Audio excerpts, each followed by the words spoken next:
Today I am talking hydrangeas, and not just everything about hydrangeas, but how to process hydrangeas.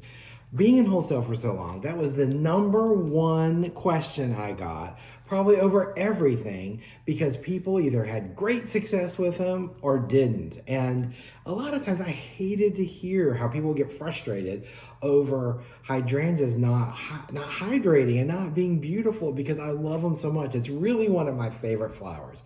So today I want to show you how I process hydrangeas in hopes that it helps answer some questions or problems you might have been having. So we're going to start off, first of all, you can use cutters or you can use a knife. A lot of people who are very pro knife, there's very good reasons for that. But with hydrangeas, because they're a woody, especially when I'm processing tons of them, will prefer cutters just because I'm less likely to cut myself. And the stems don't crush quite like they do more delicate things. The other thing I want to have is I want to grab a bucket, a 5-gallon bucket of water. Now, this isn't popular either, but I like to fill my buckets up with a lot of water. I just think it makes it easier for them to drink. When there's just a little bit of water down here at the bottom, it's got to work harder to get that water up the stems, and I just think it works. My back doesn't love it, so a lot of times I get a cart, maybe a double-decker cart or some kind of flatbed cart, and I'll put the buckets on there so I don't have to lift them a whole lot, but then just put them in the cooler when they're ready. But I do like to leave them out to let them drink, and we'll cover that in just a minute a little bit more. So I've got my bucket ready. I've already processed a few hydrangeas, but this is how they come. So you'll see them in a box from South America. Now, I will say that if you get them domestically or from the US when hydrangeas are in season, a lot of times they don't come like this, but they also cut them at a little bit later stage and they're hardier. But from South America, they have a water source on the end with that rubber band, and then they have a sleeve that they come packed in. And a lot of times that just helps the flowers from not crossing over in their petals, and then when you pull them apart, they break. But the other thing is sometimes that allows them to kind of squish them a little bit more in the box, which I don't really love. But sleeves, I take my sleeves off. Some people don't, but I think that once the flower starts to drink and get big, then there's an issue with them being too big. And then if you pull the sleeve down, then you can sometimes break the petals because you're bending these petals backwards. But either way, I prefer to actually cut the sleeves. So I get a sharp pair of scissors, I hold the bottom of the sleeve here, and then I just glide right up and then just cut the sleeve off.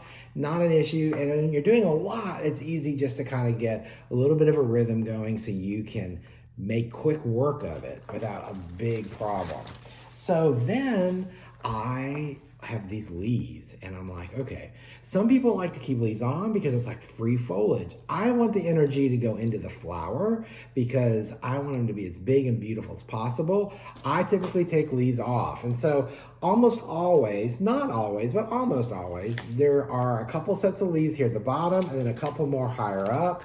I usually pull those off. If there's a couple smaller leaves on top, I leave them just because I think that's okay. But I want as much of the energy to go into this bloom as possible. So then there is this water pack. Now, again, some people want to have stems as long as possible. So they come in and they cut this right down here and the water leaks everywhere and it is what it is. But I personally don't like that. I'm going to show you why. I like to come above the rubber band. And so I come above the rubber band, cut at an angle, and then I've got my stem that can go right in the water. If it's a more delicate stem that perhaps needs a little extra water, I might take my snips and then cut right up the center of the stem, just the width of the blade. I don't keep going up, but just the width of the blade, and it just creates a little extra surface area. But this is something I don't do unless it's a really delicate bloom that I can tell is going to need some extra water. Otherwise, it's one cut and in the bucket with that deep water in there. Now, let me show you why I cut above the rubber band. So let me get my scissors out. I'm gonna make a little bit of a mess here, so that's perfectly fine. I'm gonna cut this rubber band because it's really too tight for me to pull off. And then I'm gonna pull the stem out. Now, I haven't seen this. I just cut you saw me just cut this, So I have no idea what I'm about to see, but I have a feeling I know what I'm about to see. Okay, so here, I'm gonna lay that down. All right, so this is exactly why I cut above the rubber band. All right, so you can see the dark side. That is the dark side. That's the dark side that was in the water. Then this is where I just cut. You can see the angle. You can see the angle of the cut. All right, this is my knife I'm using as a pointer. Okay, so do you see this strip right here? That's where the rubber band was so tight so that water doesn't leak out and make the box all mess or ruin other flowers.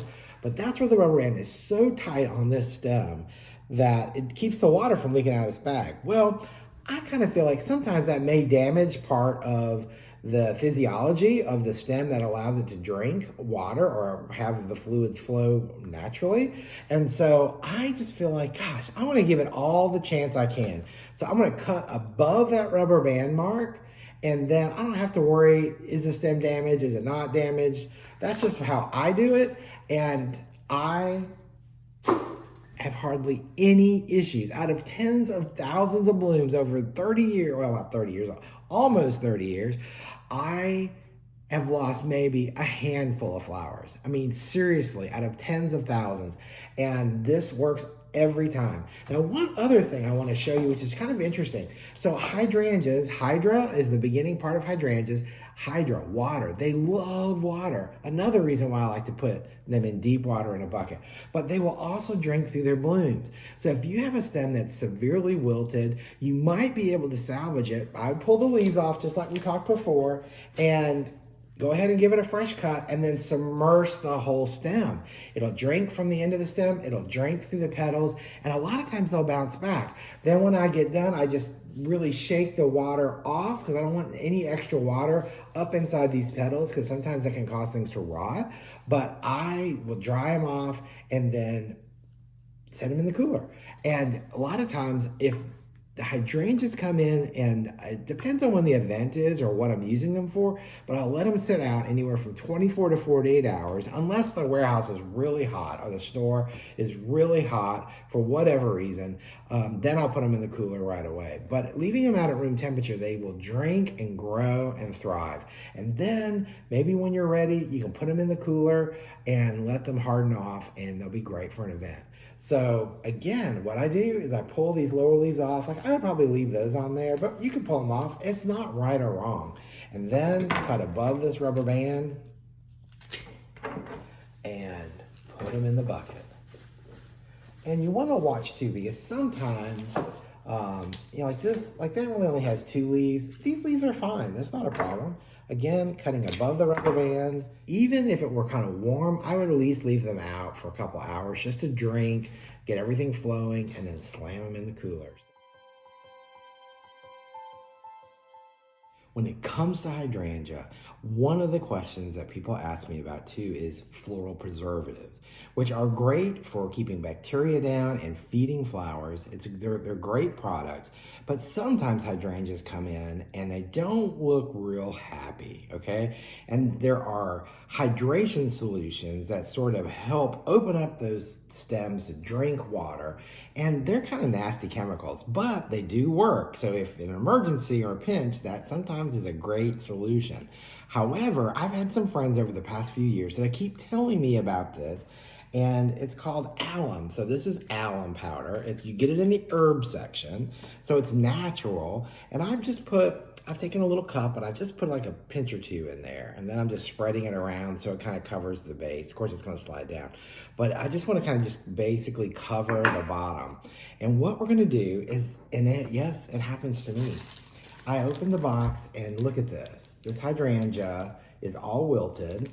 This hydrangea drank all of the water in this bag. So we're going to cut the sleeve off. And then you can see how wilted it is, right? You can just really see it flopping around. And so I'm gonna go ahead, just like I did the other hydrangeas, and pop off these big leaves, because I don't really care whether or not they get water. Right now, we're in an emergency situation. I'm gonna cut above the rubber band, just like I did before.